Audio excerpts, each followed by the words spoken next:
प्यारे दोस्तों, बहनों और भाइयों, आज नवरात्रि का कुछ लोग सप्तमी कह रहे हैं, कुछ लोग अष्टमी कह रहे हैं। ये डाउट है लोगों के मन में। तो आज कल नवमी है और परसों विजयदशमी है, जो बहुत ही धूमधाम से मनाया जाता है। हमें कुछ ऐसे लोगों से जीवन का चरित्र देखना चाहिए, जिसमें एक थे हमारे स्वर्गीय श्री रतन टाटा जी।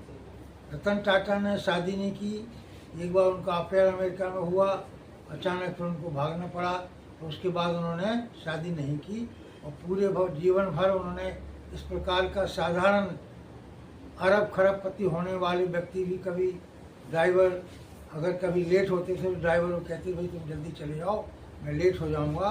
तो ऐसा चरित्र हमें उनके जीवन से सीखना चाहिए। पैसा तो उनके पास बहुत था। और दूसरी बात देखो, एक चीज़ जो उन्होंने शुरू की थी, एयर इंडिया, वो वापस गवर्नमेंट ने ले ली थी नेशनलाइजेशन के टाइम पे, और अब इनको फिर 2 वर्ष पूर्व वापस मिल गई। तो ये आदमी का कर्म होता है। और सुनते हैं कि वो अपनी जो संपत्ति का आय का हिस्सा था 66% जो है ट्रस्ट में दान के लिए देते थे। तो हमें क्या सीखना है? हमारा जीवन में कुछ नहीं लगता है, हमको सिर्फ अपने कर्म से अपना जीवन को सुधारना चाहिए। दूसरी बात एक बहुत महत्वपूर्ण, जो बहुत लोग ध्यान नहीं देते हैं, मृत्यु अच्छी मिलना हर एक के बस की बात नहीं होती है। अब्दुल कलाम को मृत्यु मिली, रात को वो भाषण दे के घर आए और वैसे जैसे सोए वैसे सो गए। इसी प्रकार रतन टाटा परसों 6 तारीख तक अस्पताल में चेकअप के लिए गए। उन्होंने कहा वो फिट है बिल्कुल, और 2 दिन बाद ही देखो उनको इच्छा मृत्यु जैसी प्राप्त हो गई। और मैं भी लोगों को कहता हूँ इच्छा मृत्यु प्राप्त करना चाहिए। जीवन में यही सबसे उत्तम कार्य होता है। तो ये आज से हमें एक चीज़ सीखना है, हमें ना कुछ लेना है ना देना है, ना पैसा लगता है ना रुपया लगता है। तो राम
मैंने अभी रतन टाटा का नाम लिया है, जो निष्काम काम करते हैं। भगवान श्री कृष्ण ने यही कहा है, मीरा ने विष का प्याला पी लिया, कुछ नहीं हुआ। उसी प्रकार से जब आपने जीवन में कोई संकल्प आप लें, तो संकल्प को निष्काम भाव से आप करेंगे तो आपको बहुत सफलता मिलती है।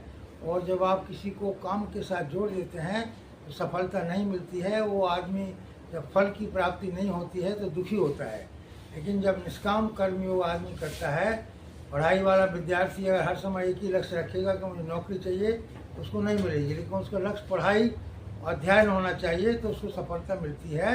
इसलिए फल से मत जुड़िए हैं। जब आप फल से जुड़ जाते हैं तो आपका एक बंधन होता है।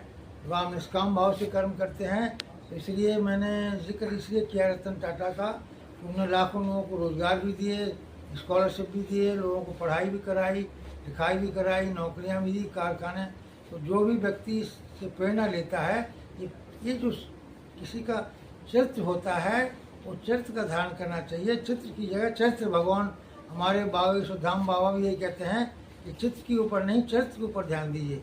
हनुमान जी का चित्र से ज़्यादा उनका चरित्र पालने योग्य है। हनुमान जी ने भी निष्काम भाव से राम की सेवा की, परमात्मा की सेवा की, तो कुछ पैसा नहीं लगता है भगवान के नाम में, ना रुपया लगता है। इसलिए हमारा आज सभी से अनुरोध है कि माता रानी के साथ जुड़िए, उनकी प्रेम पूर्वक सेवा करिए, व्रत रखिए। व्रत में मैंने पहले भी कहा है, व्रत का मतलब संकल्प होता है। तो जो व्यक्ति व्रत रखता है उसको सफलता मिलती है, और भोजन आहार हल्का लेना चाहिए। यही आज का मैसेज है, यही आज संदेश है। सभी प्रेम पूर्वक जय माता की बोलते हुए आज माता रानी को ध्यान से करिए। कल नवमी है, आज अष्टमी की पूजा कुछ लोग कल करेंगे, और परसों विजयदशमी आएगी। इसमें जितने भी आतंक का जैसा ही है, जैसे जो आतंकी होते हैं उनका काम, माइंड जो है उनका विवेक शून्य हो जाता है, तब उसको मृत्यु और पाप पुण्य का कुछ ध्यान नहीं रहता है, इसलिए वो विवेक शून्य हो जाता है। इसलिए जो हमारी जैसे जीवन में हमारी इच्छा है, जब हमारे जीवन में डिजायर, लस्ट जब हो जाता है तो आदमी ग्रीड तक तो ठीक रहता है, जब वो लस्ट में चला जाता है तो उसका विवेक शून्य हो जाता है, इसलिए वो पाप की योनि में चला जाता है। तो प्यारे भाइयों और बहनों, आपने मेरी बातों को बड़े ध्यानपूर्वक सुना और सुनते हैं, बड़ी आपकी कृपा है। सब कुछ शेयर करिए। कल का वीडियो आपने बहुत पसंद किया, मुझे पता नहीं उसमें क्या खास बात थी, आज भी सुनिए। और हमारे को एक ही अनुरोध है, ये जो फालतू में बीच में वायरस इन्फेक्शन आ जाता है, उनको अनुरोध है कि फालतू का वायरस न फैलाएं। वायरस से बहुत माहौल ख़राब होता है। बहुत बहुत धन्यवाद श्री श्री योगी जी, प्रोफेसर DS अग्रवाल का। आपको पुनः नमन, पुनः प्रणाम, और ध्यान से सुनिए।